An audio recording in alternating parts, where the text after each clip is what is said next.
ադրբեջանական եւ Ղարաբաղ-ադրբեջանական սահմանների մի շարք հատվածներում հրադադարի լուրջ խախտումների արդյունքում Լեռնային Ղարաբաղի հակամարտությունը կրկին հայտնվեց աշխարհի ուշադրության կենտրոնում, հայտարարություններով հանդես եկան Միացյալ Նահանգների եւ Ռուսաստանի արտգործնախարարությունները կոչ անելով հակամարտության կողմերին զսպվածություն ցուցաբերել, հայտարարություններով հանդես եկան ԵԱՀԿ գործող նախագահ, Մինսկի խմբի համանախագահները, ամերիկացի համանախագահ Ջեյմս Ֆորլիկը, բոլոր կողմերը մտահոգություն էին հայտնում սահմանային բախումների առիթով, ցավակցում զոհերին եւ կոչ անում կողմերին դադարեցնել բախումները։ Սակայն կողմերը կարծեք թե չեն լսում, թե Ադրբեջանի եւ թե Հայաստանի ռազմական գերատեսչությունները հայտնում են դիվերսիոն հետախուզական ներխուժումների մասին, հայկական ռազմական գերատեսչությունները, այսինքն Ղարաբաղի պաշտպանության բանակը եւ Հայաստանի պաշտպանության նախարարությունը հայտնում են, որ ադրբեջանական դիվերսիոն խմբերը չեն դադարեցնում հայկական ուժերի դիրքերը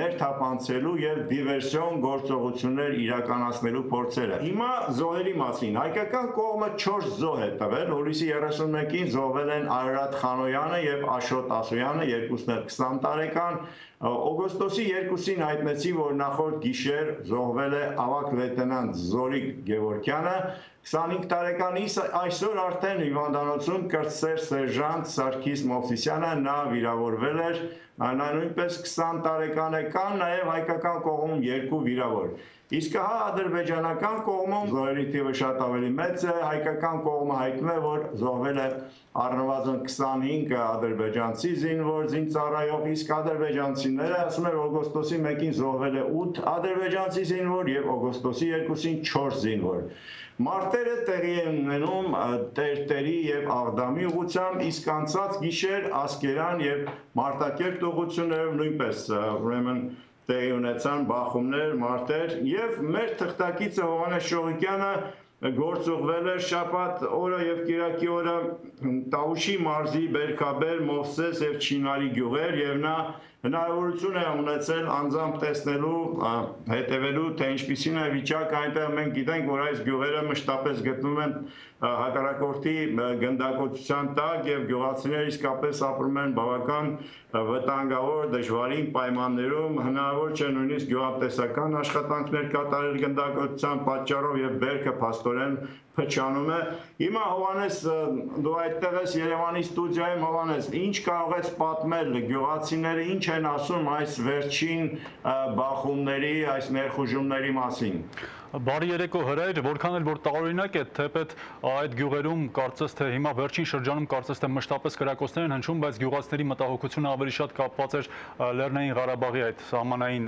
շփման գծում ընթացող իրադարձություններով էին նրանք ավելի շատ հետաքրքրված եւ հետաքրքիր հոգեբանություն ունեն այս Տավուշի մարզի այդ սահմանամերձ կամ եթե նույնիսկ կարելի ասել այդ սահմանապահ գյուղերի բնակիչները, նրանք ավելի շատ մեկը մյուսը անհանգստացած են մեկը մյուս գյուղով, այդ գյուղի բնակիչները կողքի գյուղով ավելի այդպես իրար մեջքի կանգնելու այսպես ոգևորություն կա մարդկանց մեջ։ Միանգամից ասեմ, որ երբ Երևանից ուղևորվում է Իջևան, ճանապարհին արդեն երթուղայինում հեռախոսային խոսակցություններից պարզ դարձավ, որ այդ պահին նոյեմբերյանի տարածաշրջանի, Տավուշի մարզի նոյեմբերյանի տարածաշրջանի Բերքաբեր գյուղում են ինտենսիվ կրակում։ Երբ հասանք Իջևան, այնտեղից պետք է ուղևորվեինք Բերքաբեր, երբ որ մարդիկ մոտենում էին եւ տաքսու վարորդից հետաքրքրվում էին Բերքաբեր կտանի թե ոչ, ասում են եթե կրակոցներ չլինեն, կտանի, եթե ոչ, ապա եթե կրակոցներ լինեն, այդ ուղղությամբ մեքենան չեն վարի։ Ի վերջո հաջողվեց հասնել Սարի գյուղ, որը Բերքաբերի նախորդ գյուղն է։ Սարի գյուղից արդեն մեքենան կանգնեցրեցին,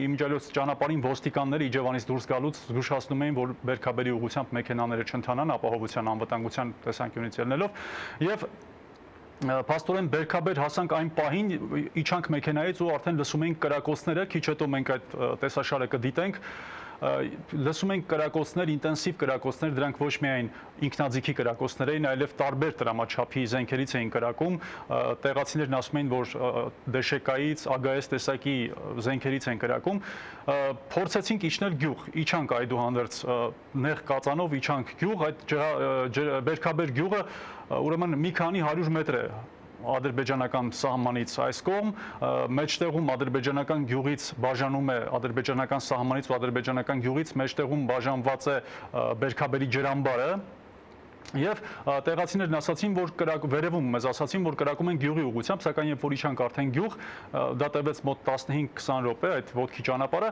երբ որ հասանք գյուղ, այդ ընթացքում կրակում էին, երբ որ հասանք գյուղ, կրակը դադարեց, իմացանք, որ 10:45-ից սկսել էին կրակել, մենք գյուղում էինք 12-ի մոտ արդեն, ժամը 12-ն էր կեսօրին։ Գյուղում հանգիստ էր, վիճակը հանգիստ էր, տղամարդիկ նստած էին գյուղամիջում, հավաքված նարդի էին խաղում, որքան որ տարօրինակ էր, մարդիկ նստած հավաքված նարդի էին խաղում եւ մտորում էին այդ կրակոցների մասին, սահմանում լարված վիճակի մասին, հայ-ադրբեջանական Ղարաբաղյան, ավելի ճիշտ Ղարաբաղ-ադրբեջանական սահմանին տիրող վիճակի մասին։ Մի քանի ընտանիք տարհանվել էր գյուղից, սակայն գյուղապետը մեզ այդ զրույցում ասաց, որ այդպիսի գլոբալ տարհանում որպես այդպիսին չկա, ուղղակի այն ընտանիքները, ովքեր ցանկանում են դուրս գալ գյուղից անվտանգության համար, գնում էին կողքի որևէ գյուղ, 1-2 ընտանիքի մասին էր ընդամենը խոսքը։ Նախորդ օրերին ասացին, որ ավելի ուժեղ են եղել կրակոցները, ավելի ուժեղ եւ գույքային նյութական վնաս է պատճառվել գյուղին, տանիքներ, ապակիներ են կոտրվել, բայց բարեբախտաբար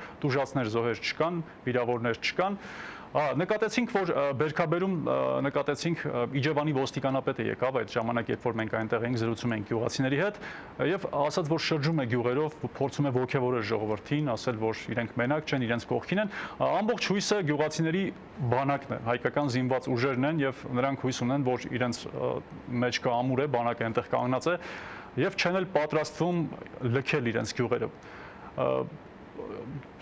Այլ բան չեն մտածում, քան մնալ եւ իրենք պաշտպանել իրենց գյուղը։ Բերքաբերից ուղևորվեցինք դեպի Մովսես գյուղ։ Մովսես գյուղն էլ բարբերաբար էլի գնդակոծությանը ենթարկվել, այնտեղ տեղեկացանք, որ վերջին մի քանի օրին, թեև այդ օրը կրակոց չլսեցինք գյուղում, բայց նախորդող օրերին դարձյալ ինտենսիվ կրակել են եւ գյուղի ուղղությամբ էին կրակել եւ հիմնականում ասում են, որ կրակում են դիրքերի ուղղությամբ, ադրբեջանական դիրքերից կրակում են հայկական դիրքերի ուղղությամբ։ Հովանես, ընդհատեմ մեկ վարքյան, ես հետաքրքիր է, որ այս վերջին շրջանում շատ է խոսում այն մասին, որ այս գյուղացիներին իրականում պետք է զենք բաժանեն, այսինքն զենք բաժանելու անհրաժեշտության մասին եւ գյուղացիները կարծեք թե իրենք էլ կողմ են, որ իրենց ինչ որ մի զենք տրվի, որպեսզի նրանք կարողանան պաշտպանվել այդ հանկարծակի ներխուժումներից։ Այդ մասին խոսք եղավ։ Այդ մասին ես հարցրեցի Բերքաբերում, իրենք ասացին, որ տան թե չտան, միևնույն է իրենց համար մի քիչ այսպես Փիլիսոփայական պատասխան հնչեց, որ ամեն մի գյուղացի ինքը տեղով զենք է, եւ քանի որ պաշտոնապես որևէ հաստատում չկա, որ առաջիկայում հնարավոր է որ զենք բաժանվի գյուղացիներին, ուղղակի գյուղացիք ելի եմ ասում, իրենց հույսը կապում են բանակի հետ ավելի շատ եւ վստահ եմ, որ բանակը կպահի սահմանները անսասան եւ թույլ չի տա, որ հակառակորդը ներխուժի իրենց գյուղերը դեպի, իսկ այդ կրակոցներն իրենց համար այնքան սովորական են դարձել, նույնիսկ կատակում են, ասում են, որ եթե մի օր կրակոց չի լինում կամ մի քանի ժամ չեն կրակում, իրենք անհանգստանում են, տեսնես ինչ է կատարվում։ Իհարկե դա չեն կարող ասել, որ սովորական է դարձել։ Չէ, նկատի ունեմ, չէ, դա իրենց խոսքով, չէ, իհարկե, իրենք են այդպես ուղղակի, այո, իրենք են։ Հիմնականում դե տղամարդիկ ավելի քիչ են անհանգստությունը իրենց ցույց տալիս, քան կանայք մի քիչ ավելի էմոցիոնալ, ավելի հուզված էին, այնտեղ այցելեցինք մի քանի տներ, որտեղ ցույց տվեցին իրենց ծակված տանիքները, կրակահերթերից պատերը քանդված, այդպիսի բաներ, եւ հաջորդ գյուղը որ եղանք, իդեպ ասեմ, որ շատ տարօրինակ էր, փողոցում առօրյա կյանքը նորմալ, երեխաները խաղում են, մարդիկ իրենց գործերով են զբաղված, ճիշտ է, չեն կարողանում հողերը մշակել, քանի որ հիմնականում հողերը հակառակորդի անմիջական կրակի տակ են գտնվում եւ վտանգավոր է դաշտեր այցելել, հողագործությամբ զբաղվել, բայց ամեն դեպքում նկատեցինք, որքան որ տարօրինակ է եւ Մովսեսում եւ Չինարիում երեխաներ, որոնք եկել էին հանգստանալու այս ամառային արձակուրդներից, նույնիսկ Ռուսաստանից երեխաներ կային, որ 3 գիշեր, երբ որ գիշերում էի Չինարիում, դուրս եկա փողոց քայլելու եւ նկատեցի երեխաների, որոնց թվում էին Ռուսաստանից եկած եւ վերջի 2 ամիսը Չինարիում հանգստացող երեխաների, շատ հետաքրքիր ուշագրավ էր։ Հովանես, դու հավանաբար ունես պատրաստած տեսանյութ, չէ՞։ Այո, անպայման։ Մենք այս պահին գտնվում ենք Տավուշի մարզի Սարի գյուղ տանող ճանապարհին, որտեղից հետո պետք է անցնենք դեպի Բերքաբեր, սակայն ինչպես տեսնում եք, արդեն մեքենաներն այստեղ կանգնած են եւ այն կողմում քիչ առաջ լսվում էին կրակոցներ, նոր դուք խնդրում եմ կմոտենաք մեզ երկու բառով ասեք, հա, ինչ էր կատարվում, հա, դուք գյուղից եք գալիս դուք։ Այո։ Հա, որ գյուղից։ Բերքաբերից, ես Բերքաբերից եմ, հա, գյուղից է, ժողովրդին հանել եմ արդեն գյուղից, առավոտը, 3 առավոտ։ Այսօր գնացի տուն, վերջը, տենց անասուն ունենք, բան հետևեցի։ Տեսա գյուղում ինչ վիճակա, հետ եմ գալի, հիմա երես ընտանիքը դուրս բերեմ, ուղղակի սպասում եմ, որ մեքենան նորմալ եղնի։ Հիմա վտանգավոր է այստեղից այն կողմ անցնել։ Հա, անցնելը վտանգավոր է, բա ոնց, այն հիմա հենց նոր կրակում են, կարող ես վերևից նայենք, ես հա մի հատ։ Այսինքն մարդկանց տարհանում եք, հա, գյուղից։ Այո, անպայման, հիմնականում երեխեքին մեկ էլ տենց կանանց, հա։ Ու տղամարդիկ հիմնականում մնում են, գյուղում են դեռ։ Այս ճանապարհը հիմա անցանելի է, Այս ճանապարհը անցանելի է, դա ընդամենը մի 15 օր առաջ են վերանորոգել, ինքը երկրորդական ճանապարհ է, ռազմական։ Լսվում են հիմա նորից կրակոցներ են լսվում։ Այո, ռազմական նպատակով է ճանապարհը հենց վերանորոգվեց։ Այո, ագայս է։ Հա, ագայս տեսակի զենքից են կրակում, խոշոր դրամաչափի զենք է, քան սովորական ինքնաձիգ ԱԿՄ կամ ԱԿ-ն։ Հիմա մենք փորձենք անցնել, կարողանանք ինձ թվում է անցնել, չէ՞, դեպի գյուղ։ Վերևից կարող նայեք, բայց անցնելը շատ վտանգավոր է։ Հա, կամաց, հա։ Լավ, մենք շարժվենք դեպի գյուղ։ Այ հենց այդտեղից ամենավտանգավոր տոշկեն է իրանց։ Ամենաշատը գյուղի վրա այդտեղից է աշխատում։ Հիմա գյուղի վրա են կրակում, հա։ Հա, հենց նոր։ Այս պահին մենք լսում եք կրակոցները, այս պահին մենք գտնվում ենք Բերքաբեր գյուղի մոտ, Բերքաբեր գյուղից մոտ մի 2 կիլոմետր հեռավորության վրա։ Հիմա ըստ բերքաբերցիների ադրբեջանական կողմը կրակում է գյուղի ուղությամբ, կրակոցները լսվում են, եւ մյուս կողմում սա Բերքաբերի ջրամբարն է կամ Ջողազիի ջրամբարը, ինչպես ասում են, եւ մյուս կողմում ադրբեջանական գյուղն է։ Եվ ինչպես ասացին, այդ գյուղից, ադրբեջանական գյուղից արդեն մարդիկ տարհանված են։ Հիմա նորից ավտոմատիկ կրակահերթեր ենք լսում։ Ինտենսիվ կրակահերթեր արդեն որքան ժամանակ է շարունակվում են ինտենսիվ կրակահերթերը։ Մենք փորձենք իջնել գյուղ։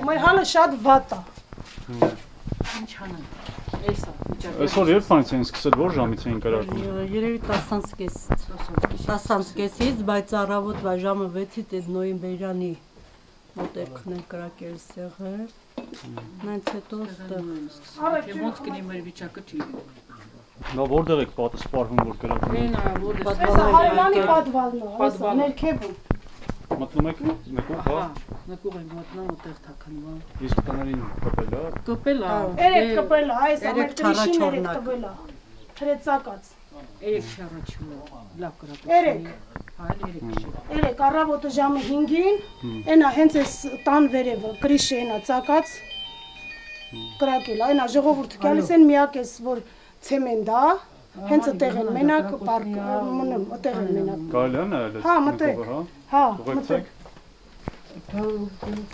Լույս կա։ Հա։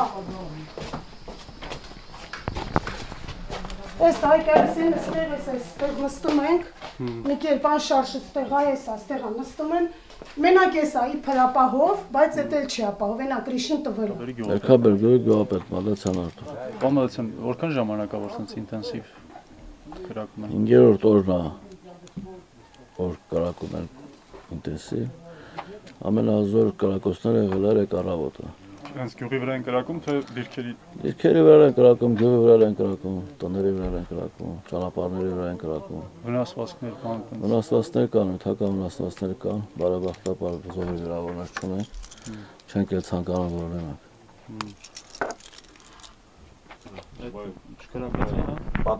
Կրակածա չտրակած։ Գյուղի հողերը լրիվ կրակի տակ են, միտից հող չկա որ թշնամու նշանության տակ չնե։ Բայց մենք հոճապի չենք մատնվում, մենք մեր գյուղն է, մեր տարածքն է, մենք պետք է կանգնենք, պահենք մեր գյուղը, մեր սահմանը, մեր ժողովրդին։ Խնդիր չկա։ Մենք չենք վախում, մենք չենք լքում։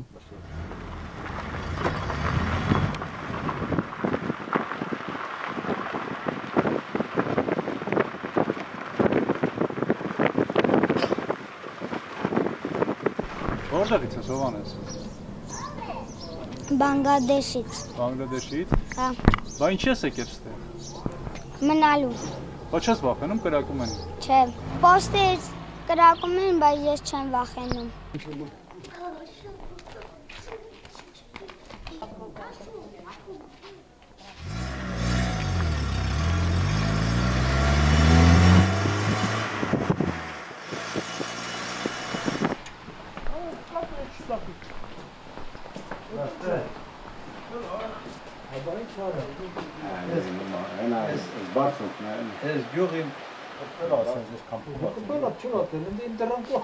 Երեկոյան ուշ ժամ է եւ նկատում ենք, որ երեխաները խաղում են դրսում, անտեսելով որևէ վտանգ, չնայած այս պահին կրակոցներ չեն հնչում։ Հիմա մոտենանք տեսնենք ինչ են։ Բարև երեխաներ։ Բարև։ Ինչով եք զբաղված, ինչ եք անում։ Խաղում ենք։ Ձեզ չի անհանգստացնում, որ կարող է հանկարծ կրակեն։ Չէ։ Որ չեն կրակում, խաղում ենք։ Դե հենց կրակուցը սկսվում է, պետք է մտնենք տուն։ Որ քիչ են կրակում, մենք արսեն չենք վախենում։ Աջան։ Որ քիչ են կրակում, մենք ստե հələ խաղում ենք։ Եթե մի անգամ կրակեցին, վсё։ Եթե շատ են կրակում, արդեն մտնում ենք տուն։ Երկար եք մնալու ստեղ։ Դե ես սա մի քանի օրից գնում եմ։ Հյուր ես եկել դու։ Հա, եկել եմ ստե մի ամսով մնամ, այսա գնում եմ։ Որտեղից ես եկել։ Ռուսաստանից։ Որ քաղաքից։ Մոսկվայից։ Մոսկվայից։ Ինչի որոշեցիր գալ այստեղ։ Բարեկամներ ունես։ Հա, սա բարեկամներն էլ ստեն։ Եկ տատիկը, պապիկը,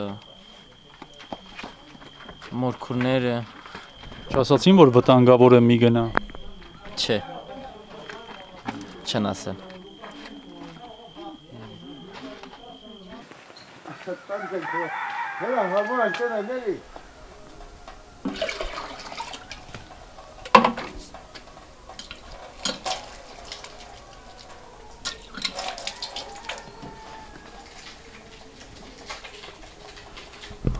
Բարեբախտաբար գիշերը Չինարիում անցավ առանց կրակոցների եւ մարդիկ առավոտյան արթնանալով շարունակում են իրենց առօրյա կյանքը։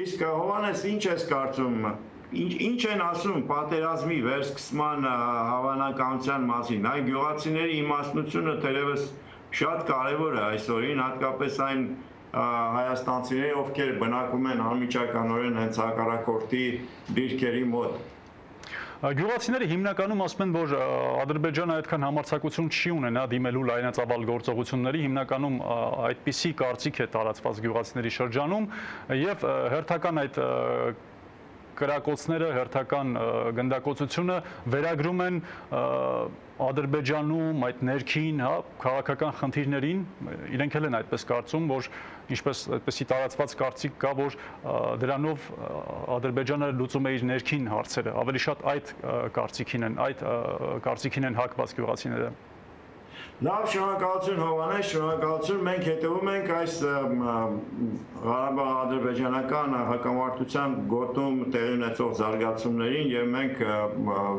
անմիջապես կհաղորդենք նորություն լինելուն պես։ Շնորհակալություն, ստեսություն։ Հիմա անցնենք մյուս թեմային։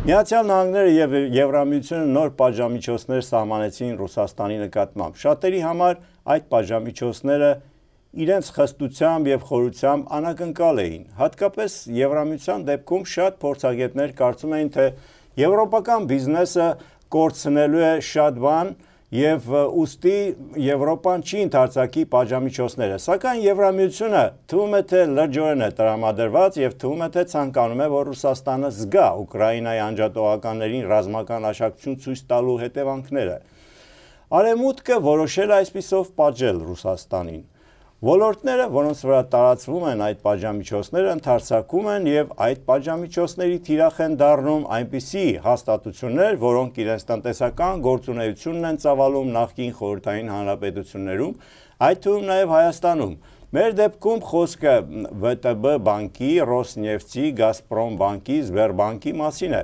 բայց պատժամիջոցների հեռահար ազդեցությունը կարող է շատ ավելի ցավոտ լինել հատկապես Ռուսաստան մեկնող հայ միգրանտների համար։ Պատժամիջոցների արդյունքում նախ Հայաստան ուղարկվող դրամական փոխանցումները կարող են նվազել, քանի որ ռուսական ռուբլու արժեքը արդեն իսկ 9%-ով նվազել է։ Հիմա մենք փորձենք հասկանալ, թե այդ պատժամիջոցները ինչպիսի հետևանք կունենան Հայաստանի տնտեսության վրա, ինչպիսի ազդեցություն կունենան, եւ այսօր մեզ հետ ստուդիայում է ռուսական ծառայության առաջատար փորձագետ, տնտեսագետ Սերգեյ Սինինսկին եւ մեր հայտնի ամերիկացի բլոգեր Brian Whitmer-ը, որը շատ ակտիվորեն հետևում է այս իրադարձություններին եւ Сейчас я перейду, значит, на русский. Последний раунд санкций ЕС и США по отношению России ограничили доступ Москвы к западным финансовым рынкам. И, кроме того, Москва не может сейчас приобрести самые последние технологические новшества, особенно для сектора энергетики. Вот по-вашему, насколько болезненно будут эти санкции для российской экономики? Вы знаете, часто очень о тех или иных решениях политических судят по немедленной реакции, например, финансовых рынков. Но давайте посмотрим, что происходило в Москве сегодня. То есть ровно на следующий день, ровно в тот день, когда эти санкции вступили в силу. Рубль, по идее, должен был бы упасть, а он в первые же 15 или 20 минут торгов вырос к доллару на 6 копеек. Невеликий рост, но тем не менее это даже не падение, а именно рост.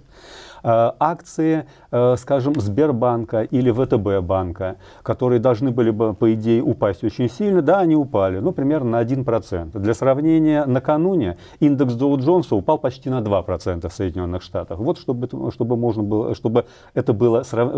было сравнивать. Инвесторы и участники финансовых рынков прекрасно понимают, что эти санкции и не рассчитаны на некий немедленный эффект, на некое немедленное воздействие, на который в первую очередь финансовые рынки всегда и реагируют. Эти санкции сконструированы несколько по-другому. Они нацелены прежде всего на то, чтобы ограничить или сократить возможности тех же самых банков или крупных российских компаний делать свой вклад в дальнейший экономический рост России. То есть это те меры, которые должны проявиться отнюдь не сегодня и не завтра, а, условно говоря, послезавтра. Допустим, мы знаем, что самое непосредственное влияние это будет иметь на финансовый сектор, да, и так как под эти санкции сейчас попадают эти все крупные российские банки, где есть государственная доля. Но, кроме того, они могут получить кредиты только краткосрочные, да, которые погашиваются за 90 дней. А долгосрочные кредиты или капитал они могут получить в Лондоне, в Нью-Йорке или где-то еще. Как российская экономика будет финансировать долгосрочные экономические проекты? Как вы считаете? Что будет? Грейер, давайте здесь для начала уточним. Российские банки, даже те, которые подпали под эти санкции, никак не ограничены в доступе к западным кредитам, будь то европейские или американские. Речь идет исключительно о заимствованиях на долговом, условно говоря, рынке. То есть им запрещено долгосрочное кредитование. Долгосрочное кредитование не в виде кредитов, а в виде размещения своих облигаций на европейском или на американском рынке, соответственно, а также размещение акций. Но здесь несколько составляющих. Одна из них то, что действительно это очень крупные банки. Конечно, их удельный вес в российской банковской системе весьма значителен.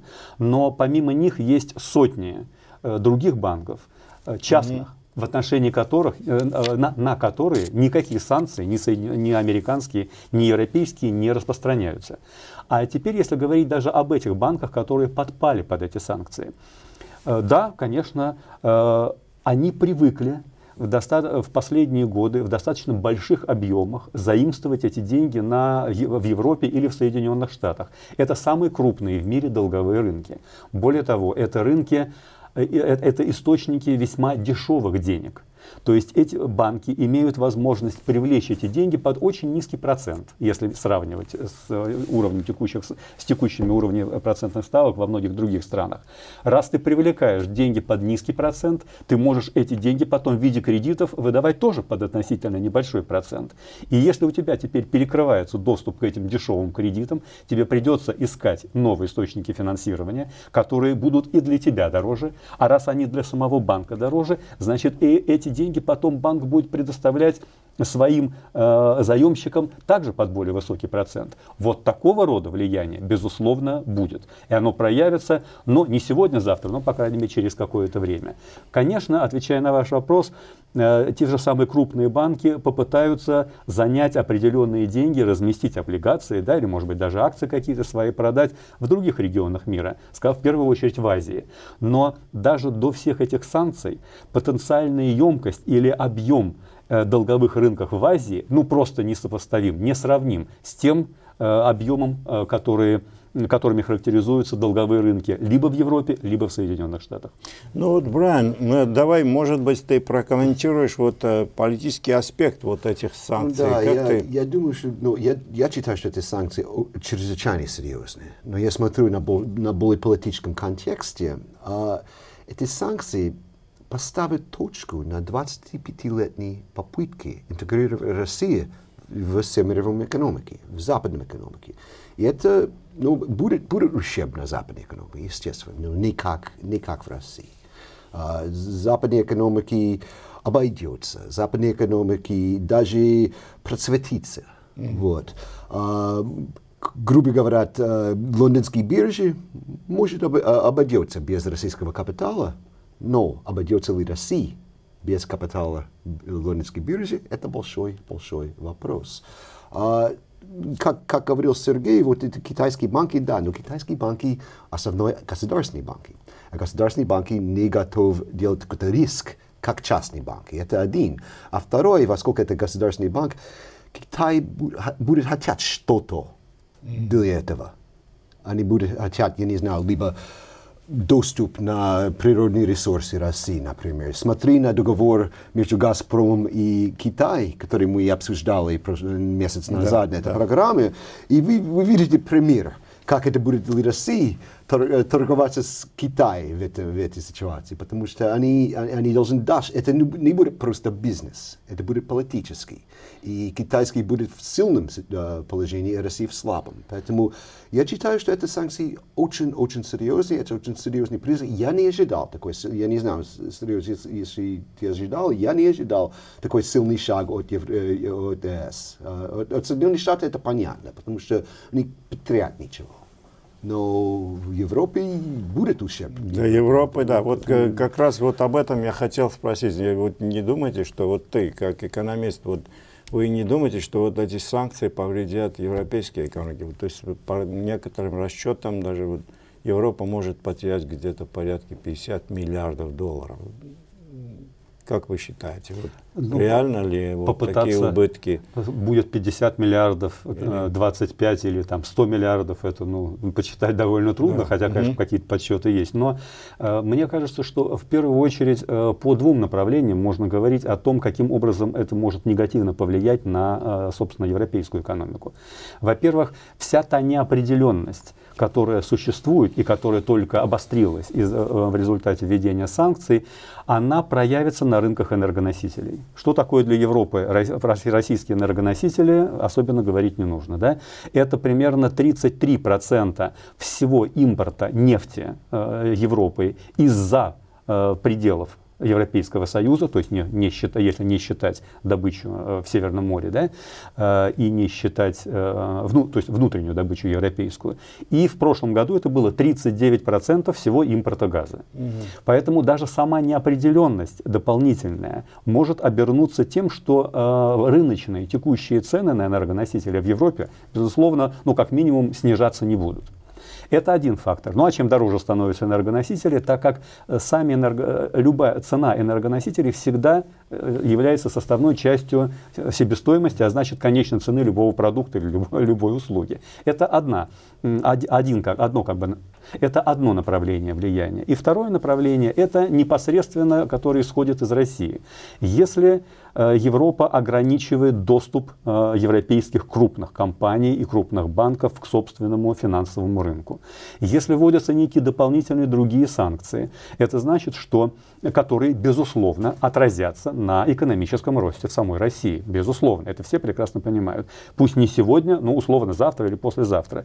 Это значит, что те российские компании, которые сегодня в очень больших объемах закупают немецкое, итальянское, французское, швейцарское оборудование или технологии в этих странах, они как минимум значительно сократят объем этих закупок. Это значит, что те же самые компании-производители не досчитаются очередных своих, причем весьма крупных и многолетних клиентов. Не говоря уже о том, что новых клиентов, которые раньше не покупали из России, у них тоже может быть, как минимум, значительно меньше. Это поэтому один из заголовков накануне в новостях, по-моему, в Рейтер, это было, один из подзаголовков был, что эти санкции – это обоюдоострый меч. К сожалению, это так. Да, это так. Но еще для нас очень важно сейчас объяснить нашим телезрителям и радиослушателям также, как эти санкции повлияют на экономики бывших советских республик, и в частности Армении, на экономику Армении. Допустим, мы знаем, что для экономики Армении очень важное значение имеют трансферы, денежные переводы из России, которые посылают мигранты, армянские мигранты, которые работают сейчас в России. Сужение экономики в России, это приведет в конечном счете к сокращению рабочих мест. Это означает, что мигранты потеряют свои рабочие места, и они не смогут, работать, продолжать работу, и они, наверное, вернутся в армию, или некоторые, поживут там, но в очень плохом состоянии экономическом, не смогут посылать деньги своим родным. Как вы думаете, что будет, как будет? И кроме того, падение рубля, курса рубля по отношению к доллару, по-моему, последний месяц 9%. Это существенно довольно-таки. Это означает, что объем этих переводов денежных в долларовом значении тоже понижается.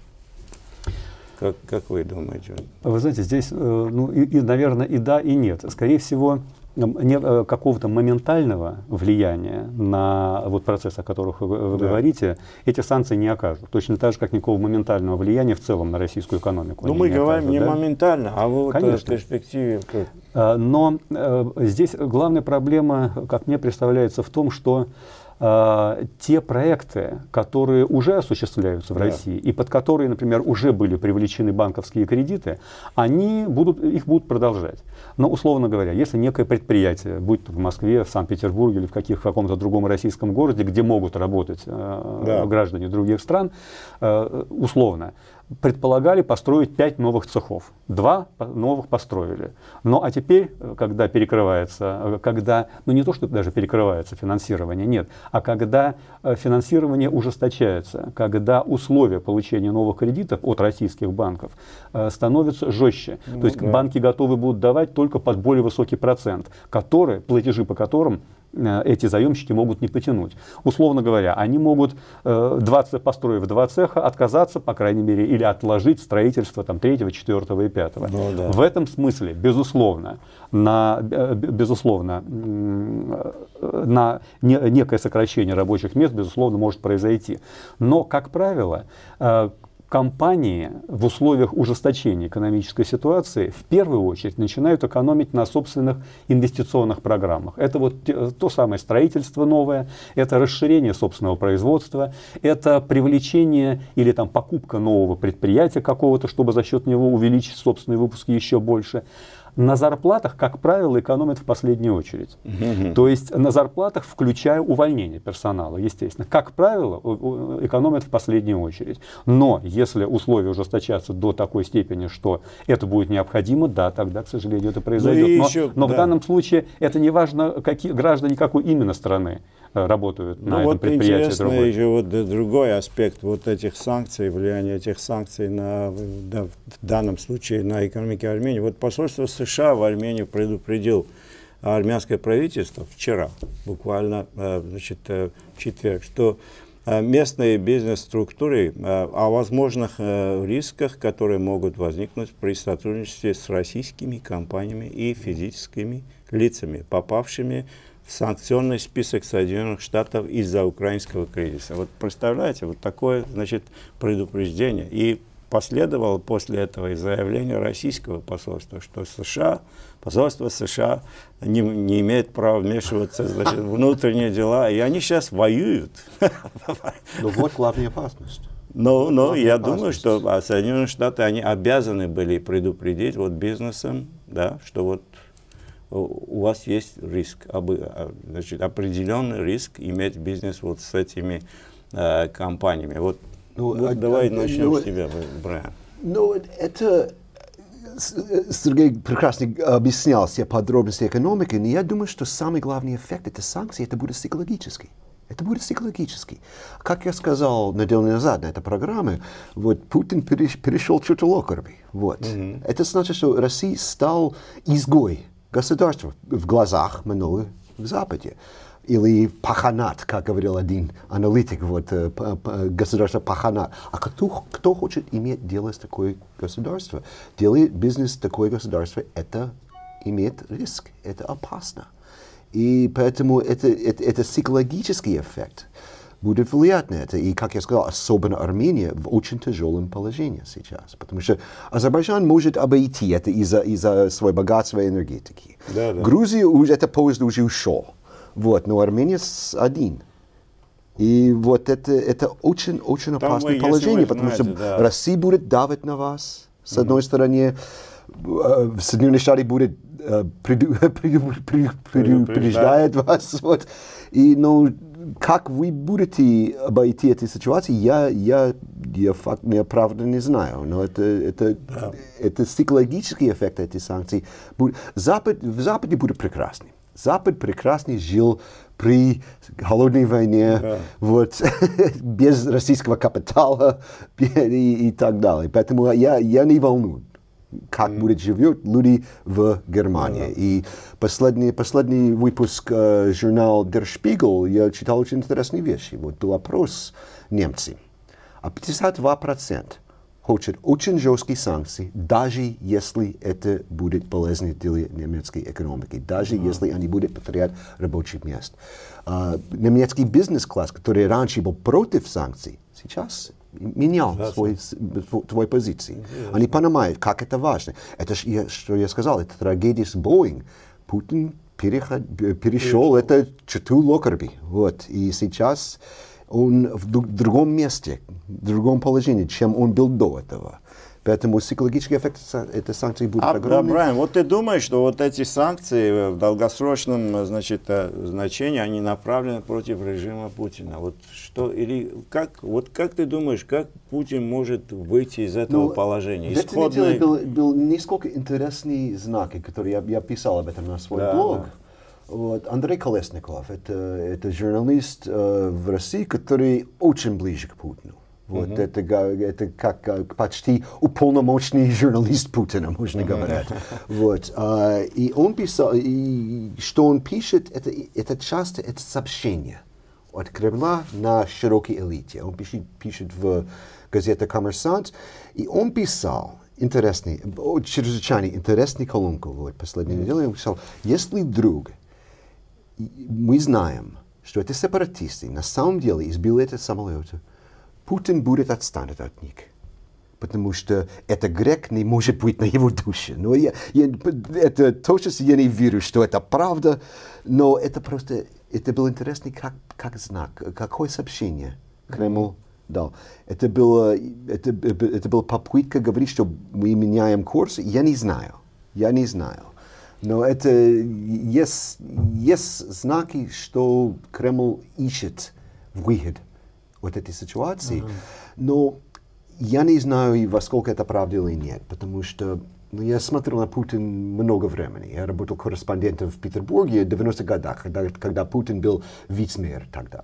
Я всегда знал, что он циничный, вот, но я всегда думал, что он рациональный и прагматический. Но в этом третьем сроке Путин показывал себя как очень идеологический.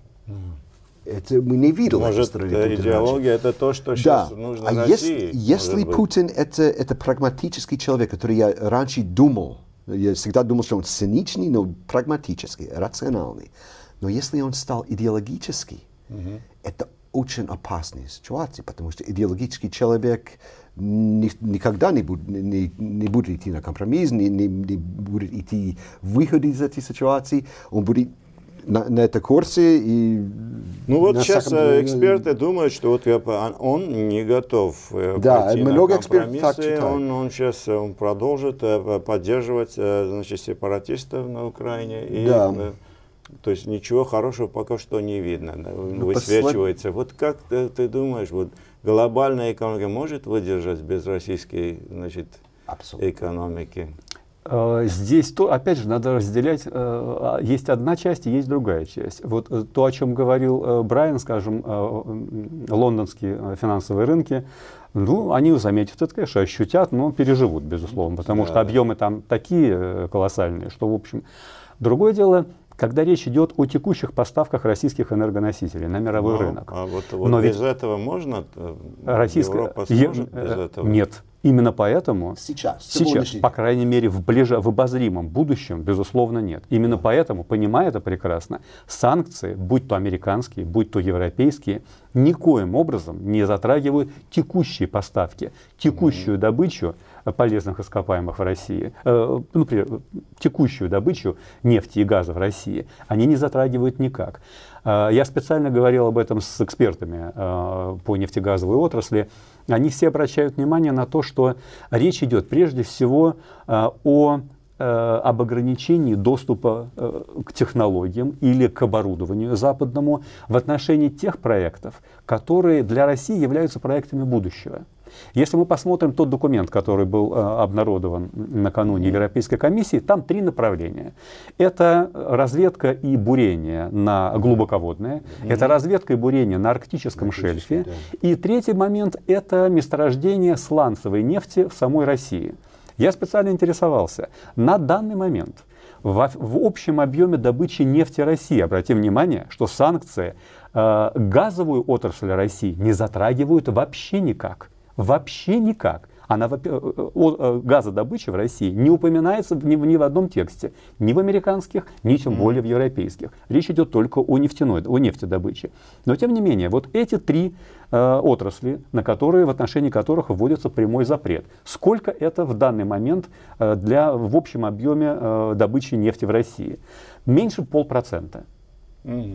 Для России самой, то есть это пока это не так значимо. Другое дело, что именно с такого рода проектами российские нефтяные компании в первую очередь связывают свое ближайшее будущее. Почему? Потому что на тех месторождениях, которые обеспечивают текущую добычу и нефть которых в первую очередь и идет в Европу, на них они просто уже и начинают истощаться, и на них либо медленно падают, медленно сокращаются объемы добычи, либо поддержание добычи на прежнем уровне требует все больших и больших денег за счет определенных технологий. На эти технологии санкции не распространяются, но тем не менее на текущую добычу это только на те, которые для России перспективные. Но тем не менее санкции, опять же, ограничивают исключительно будущие проекты, но которые принципиально важны для российских компаний. Но я бы добавил просто, что я согласен, что вы говорили, но на европейской стороне этот кризис и эта трагедия с Боингом, это был как разбудильник для Европы. И они начинаются серьезные, думать о диверсификации своей энергетики. Ресурсов, да, Вот. И это будет еще главный психологический эффект этого кризиса и этих санкций, потому что рано или поздно российские энергетики не будут так важны для Европы. И может ли Россия жить без этого рынка? Я думаю, что нет, я не знаю. Ну, спасибо, господа, за очень интересный разговор.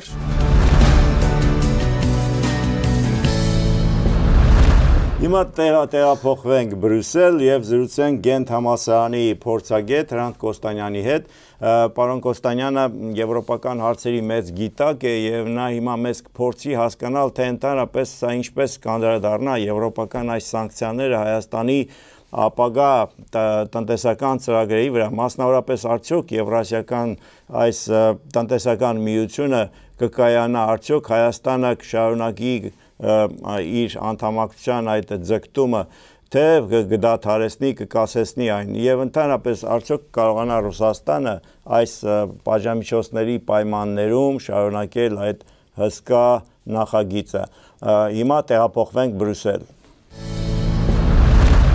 Հրանտ, դու այս պահին գտնվում ես Բրյուսելում եւ ինքդ ականատես ես ինչ է կատարվում Եվրամիություն-Ռուսաստան հարաբերություններում եւ փաստորեն Եվրամիությունը նոր պատժամիջոցներ սահմանեց Ռուսաստանի նկատմամբ, ոչ ոք չէր սպասում, որ այս պատժամիջոցները կարող էին այսքան խիստ լինել եւ ընդարձակվեցին ըստ էության պատժամիջոցների ոլորտը եւ խոշորագույն ռուսական բանկերը փաստորեն այժմ գտնվում են պատժամիջոցների տակ։ Հրանտ, կարող ես ասել, սա ինչ ազդեցություն կունենա Ռուսաստանի տնտեսության վրա եվրոպական այս պատժամիջոցները։ Պատժամիջոցները հենց ուղղված են նրան, որպեսզի շարունակական աջակցությունը Կրեմլի անջատողականներին դադարի եւ իրավիճակը մեղմվի Ուկրաինայում։ Եվ այս փուլում, վերջին փուլում շատ ավելի խիստ են պատժամիջոցները եւ կարող են շատ ավելի լուրջ հետևանքներ ունենալ, քան թե այն ինչ որ արվել էր մինչև հիմա։ Դրա մեջ հիմնական դերը գնում է բանկային խնդրին, պարտատոմսերի խնդրին։ Ռուսական պետական բանկերը չեն կարող երկարաժամկետ պարտատոմսեր գնել կամ վաճառել եվրոպական պետություններում։ Սա լուրջ ֆինանսական խնդիր է, կարող է ունենալ, որովհետեւ ռուսական բոլոր մեծ ծրագրերը կարիք ունեն ֆինանսավորման երկարաժամկետ եւ ներքին այդ երկարաժամկետ ֆինանսավորման ծրագրերը կարող են միայն ծրագրերը կարող են առաջ գնալ, եթե համապատասխան ֆինանսավորում լինի, այսինքն բանկերը պետք է կարողանան արք ու վաճառք անել, որպեսզի կարողանան այս ծրագրերը շարունակել։ Սա լուրջ խնդիր կարող է առաջացնել։ Մյուս հարթակը դա անշուշտ առևտրի կասեցումն է զինվորական հարթության վրա եւ երկակի ապրանքների գործածությունը, ինչպես նաեւ այսպես կոչված զգացական տեխնիկայի փոխհատուցումը եւ դրա հետ մեկտեղ կա նաեւ պատժամիջոց ուղղված էներգետիկ ոլորտին, ոչ թե գազին, այլ նավթին այս պարագայում։ Սա նույնպես շատ կարեւոր է նավթի խնդիրը, որովհետեւ սա է հիմնական աղբյուրը ռուսական տնտեսության գործունեության եւ եթե Եվրոպական միությունը դադարեցնի համապատասխան ժամանակակից տեխնիկայի փոխանցումը Ռուսաստանին, ապա այս ոլորտը լուրջ խնդիրներ կունենա։ Հրանտ, իսկ ինչ կարող ես ասել, դու զրուցել ես եվրոպացի տնտեսագետների հետ, իսկ ընդհանրապես այս տնտեսական պատժամիջոցները Ռուսաստանի նկատմամբ ինչպես կանդրադառնա, ասենք, նախկին խորհրդային հանրապետությունների տնտեսությունների վրա, մասնավորապես Հայաստանի վրա։ Տնտեսական պատժամիջոցները արդեն իսկ իրենց ազդեցությունը ունենում բերել են Ռուսաստանի տնտեսության վրա։ Եվ քանի որ այլ տնտեսությունները, օրինակի համար Հայաստանի տնտեսությունը կախված է ռուսական տնտեսությունից, անշուշտ այստեղ լինելու է դոմինո էֆեկտը։ Հիմա տեսեք, միայն այս տարվա ընթացքում մոտ 75 միլիարդ կապիտալի արտահոսք է եղել Ռուսաստանից։ Այսինքն մարդիկ այլևս ովքեր դրամ ունեին, չեն զգում ներդրումներ ունեն, չեն զգում այլևս ապահով Ռուսաստանում եւ իրենց դրամները դուրս են բերում Ռուսաստանից։ 75 միլիարդ դոլարի մասին է խոսքը, սա հսկա գումար է, որը վերցվում է անմիջապես ռուսական տնտեսությունից։ Եթե խոսեք տնտեսագետների հետ, այս տարվա համար 2014-ի Ռուսաստանի համար մինչև վերջին պատժամիջոցների արդեն համաձայնելը տնտեսության աճը մոտավորապես պիտի կազմեր 0.2%, բայց այս վերջին պատժամիջոցներից ռուսական տնտեսությունը հավանաբար չի աճի 2014-ին եւ կարող է ընդհակառակը նվազել։ Ինչպես կարող է այս ամբողջ իրավիճակը տնտեսական ազդել օրինակ Հայաստանի վրա։ Տան առաջինը կազմակերպություններ, ովքեր սև, այսպես ասած, ցուցակի մեջ են, ովքեր պատժամիջոցների ցուցակում են եւ ովքեր որոնք գործում են նաեւ Հայաստանում։ Սա ուղղակիորեն ազդելու է իրենց գործունեության վրա նաեւ Հայաստանում։ Երկրորդը ներդրումներն են, այն բոլոր ռուսական ներդրումները, որոնք կառավարությունը Հայաստանի ակնկալում էր, կարող են լինել հարցականի տակ, որովհետև ռուսական տնտեսությունը ինքնին ծանր վիճակի մեջ է հայտնվում, հետևաբար ներդրումներ անել Հայաստանում հնարավոր է, որ դրանց առաջնայնություն չտրվի։ Եվ երրորդ կետը, որ պիտի նաև ուշադրություն դարձնենք, դա այն է, որ քանի որ ռուսական տնտեսությունը մտնում է ճգնաժամային իրավիճակի մեջ, անշուշտ սա կազդի պահանջարկի վրա եւ այն ապրանքները, որոնք արտահանվում են դեպի Ռուսաստան Հայաստանից, կարող են ունենալ որոշակի խնդիրներ, որովհետեւ պահանջարկը եւ գնողունակությունը կարող է նվազել այս պատժամիջոցների արդյունքում։ Հրանտ, դու շփվում ես հայ պաշտոնյաների հետ, ամենայն դեպս դիվանագետների հետ, արդյոք նրանք հասկանում են այս ամենի լրջությունը, ինչ ես կարծում դու։ Խնդիրը կայանում է նրանում, որ Հայաստանի իշխանությունները պիտի գիտակցեն, որ բոլոր, այսպես ասած, ձվերը մեկ զամբյուղի մեջ դնելը շատ վտանգավոր կարող է լինել եւ է։ Այսինքն բավարար չի արվել Հայաստանի տնտեսության դիվերսիֆիկացման համար, Հայաստանը մի շարք արտադրանքների առումով մեծապես կախված է Ռուսաստանից, ստանդարտները բանջարեղենի եւ մրգի օրինակ համապատասխանում են միայն ռուսական շուկա արտահանելու համար, սա տնտեսական առումով, նաեւ քաղաքական առումով։ Տեսեք, Ռուսաստանը դուրս է մղվել այսպես կոչված մեծ ուսյակից, Եվրոպական միության անդամ երկրները դադարեցրել են Ռուսաստանի հետ բանակցությունները, Ռուսաստանի տնտեսական համագործակցության եւ զարգացման կազմակերպություն մտնելու առումով OECD, նաեւ բանակցությունները Ռուսաստանի միջազգային էներգետիկ գործակալության անդամակցության նույնպես դադարեցվել է Եվրոպական միություն, Ռուսաստան համատեղ ծրագրերը, գագաթաժողովները, վիզայի դիալոգ նույնպես դադարեցվել է, այսինքն տնտեսական եւ դիպլոմատիկ առումով կախվածությունը Ռուսաստանից անշուշտ հղի է մեծ խնդիրներով, այն ժամանակ, երբ որ Ռուսաստանը բավականին բարդ իրավիճակում է հայտնվել թե տնտեսապես եւ թե քաղաքականապես։ Հրանտ, նաև այս տրամաբանորեն նաև հարց է ծագում նաև Եվրասիական տնտեսական միությանը միանալու Հայաստանի այս ձգտման տրամաբանության շուրջ։ Արդյոք սա հիմա այսպիսի տնտեսական պայմաններում շահավետ է Հայաստանի համար եւ քաղաքական, տնտեսական, աշխարհ-քաղաքական այս մթնոլորտում շահավետ է Հայաստանի համար միանալ Եվրասիական տնտեսական միությանը եւ ինչ հնարավորություն ունի Հայաստանը կասեցնելու, դադարեցնելու, սառեցնելու իր անդամակցություն կամ իր այս ինչպես ասում են դիմումը այդ Եվրասիական միությանը միանալու համար։ Ընդհանրապես Եվրասիական միության միանալը տնտեսապես իհարկե ձեռնտու չէր, նույնիսկ մինչև այս պատժամիջոցների ի հայտ գալը Հայաստանի համար եւ այս իրավիճակում անշուշտ միանալը դա կարող է ավելի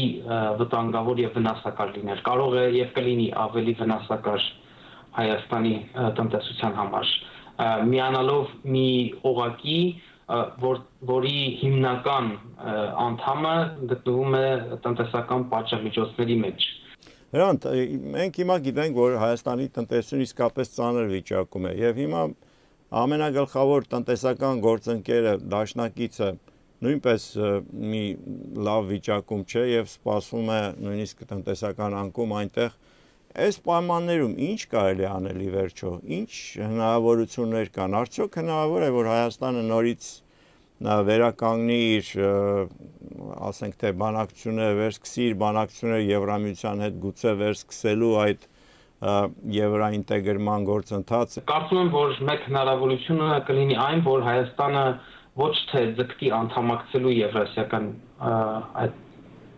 տնտեսական միությանը, այլ ունենա այդ միության հետ տնտեսական համաձայնագիր։ Եվ այդ իմաստով ունենալով տնտեսական համաձայնագիր այդ միության հետ, որ դա չի խանգարի Հայաստանին վերաբացելու, վերսկսելու Եվրոպական միության հետ բանակցությունները։ Ռուսաստանը ինքը չի կարող ապահովել Հայաստանի տնտեսության մոդեռնիզացմանը եւ զարգացմանը։ Ռուսաստանը դա չի կարող անել իր տնտեսության հետ, մեծապես կախված է արևմտյան փորձից, տեխնոլոգիայից եւ գիտելիքից։ Այս իմաստով Հայաստանը չունի այլընտրանք եւ պետք է վերսկսի ինչ-որ ձևով Եվրոպական միության հետ իր տնտեսական բանակցությունները։ Իսկ դու կարծում ես, որ Եվրոպան կցանկանա վերսկսել այդ գործընթացը։ Ի վերջո վստահության կորուստ կա, գիտենք թե ինչ եղավ, չէ, սեպտեմբերի 3-ին, արդյոք չես կարծում, որ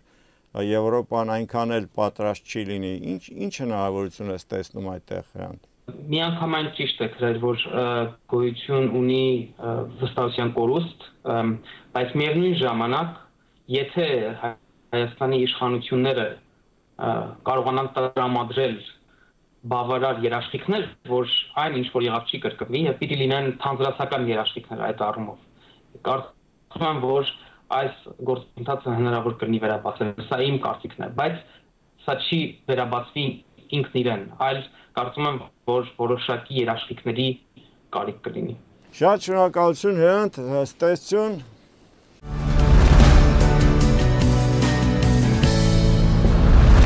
Հայաստանի համար տնտեսական անկումը Ռուսաստանում կարող է լուրջ տնտեսական ծանր հետևանքներ ունենալ նաև մեր միգրանտների համար, մասնավորապես կարող են կրճատվել Ռուսաստանում աշխատատեղերը եւ մեր միգրանտները կարող են կորցնել իրենց աշխատանքը, բացի այդ ռուբլու կուրսի անկումը կարող է նվազեցնել այդ ուղարկվող տրանսֆերտների դոլարային արտահայտությունը։ Հիմա մենք տեղափոխվենք Գյումրի, գիտենք, որ թե որքան գյումրեցիներ են այս պահին աշխատում եւ ապրում Ռուսաստանում եւ հիմա խնդրենք Սաթենիկ Կազմանցյանին պատմել, թե ինչ են մտածում գյումրեցիները այս տնտեսական վիճակի մասին։ Եթե սանկցիաները ավելի խստանան, անպայմանորեն ճգնաժամային վիճակ հնարավոր է, որ ստեղծվի Ռուսաստանում, որովհետև դուք պատկերացեք, որ այդ երկիրը կմեկուսանա Եվրոպա-Ամերիկա առևտրից։ Բնականաբար արևելյան կողմը նրա այդքան զարգացած չէ, եւ եթե մի կողմը կդրվում է, մյուս կողմն էլ այնքան զարգացած չէ, երկրի ռեսուրսներն էլ չեն բավականացնում սեփական ժողովրդին աշխատատեղով ապահովելու,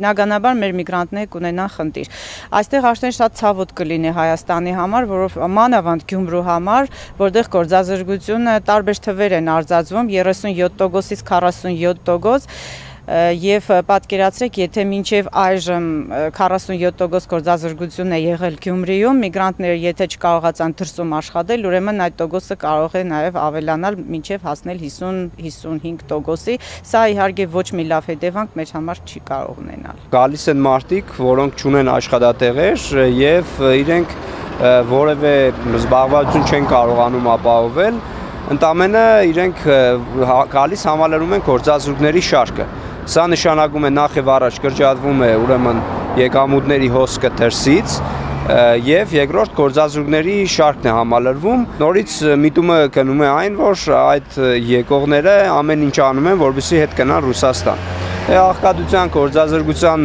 շատ բարձր մակարդակ է առկա Գյումրիում եւ չկան լրացուցիչ աշխատատեղեր, հատկապես այդ արտագնա աշխատողները, որոնք հիմնականում զբաղվում են շինարարության ոլորտում, իսկ մեզ քաչ հայտնի է, որ ամբողջ Հայաստանում, այնպես էլ Գյումրիում շինարարության տեմպերը զգալիորեն անկում են ապրել եւ փաստորեն մենք ներկայումս այդ ոլորտում պահանջարկ չկա, այսինքն չկա պահանջարկ եւ վերադարձողները իրենք գտնվելու են ուրեմն շատ վատ սոցիալ-տնտեսական պայմաններում եւ փաստորեն համալրվելու է գործազուրկների շարքը, դրանով էլ արդեն լրացուցիչ ծանրաբեռնվածություն է ստեղծվում ընտանիքների վրա, այսինքն որոնք ունեին որոշակի կոնե եկամուտ Ռուսաստանից, հիմա այդ եկամուտն էլ չի լինում եւ ստացվում է աղքատության նորից շեմին հայտնվող մեծ զանգված։ Այսօր ոչ միայն ասենք Հայաստանի ներուժը, Ռուսաստանում աշխատող, նաեւ շատ երկրներից կան, չէ՞, մենք գիտենք Ռուսաստանում աշխատող, չեմ կարծում, ճիշտ է, այնտեղ թռուցիկներ են միշտ տարածվում, խվաթիտ կարմից, կավկասցև եւ այլն, բայց այսօր Հայաստանը շատ առումներով մեծ բազիսային ներուժ է նաև Ռուսաստանի տնտեսության համար եւ դա չեմ կարծում այս վերջերս էլ նման փորձեր եղան, հիշում եք, որ Հայաստանի չէին կարող այդ գնալ աշխատել եւ այլն, բայց դա իմ կարծիքով միայն մագերեսային ինչ որ խապուսիկ բաներ է եւ իմ կարծիքով դա չի անդրադարձ ունենա։ Լավ, եթե միգրանտները, այսպես ասած, խոպանչիները վերադառնան, ինչի կհանգեցնի դա։ Երևի թե հանգեցնի նրան, որ ինչպես ասում էր նախկին վարչապետ, որին ուղարկեցին Ամերիկայի Միացյալ Նահանգներ որպես դեսպան, Հայաստանում ավելանա հեղափոխական մասսան։ Դե ինքը չէ կողմ էր, որպեսզի մարդիկ լքեն Հայաստանի Հանրապետությունը, էլ երկրում մարդ չմնա։ Երբ որ ասում էին տնտեսություն զարգացրեք, ասում էր չկա, երբ որ ասում էին մարդիկ գնում է, ասում էր շատ լավ է որ գնում է, հեղափոխական զանգվածը լքում է, հիմա այդ հեղափոխական զանգվածը հետ կգա։ Արդեն այստեղ խնդիրը իշխանություններինն է, որպեսզի վերացնեն այս մոնոպոլիան Հայաստանի տնտեսության եւ առևտրի բոլոր ճյուղերում եւ վերջապես գոնե դեմքով նայեն դեպի ժողովրդին։ Այսինքն Հայաստանը պատրաստ չի կարող հետ ընդունել, այսպես ասած, միգրանտների։ Ոչ։ Հայաստանը պատրաստ չէ հիմա ընդունել այդ քանակությամբ միգրանտներ, եթե հանգարց տնտեսական պատժամիջոցների պատճառով Ռուսաստանում տեղ ունենա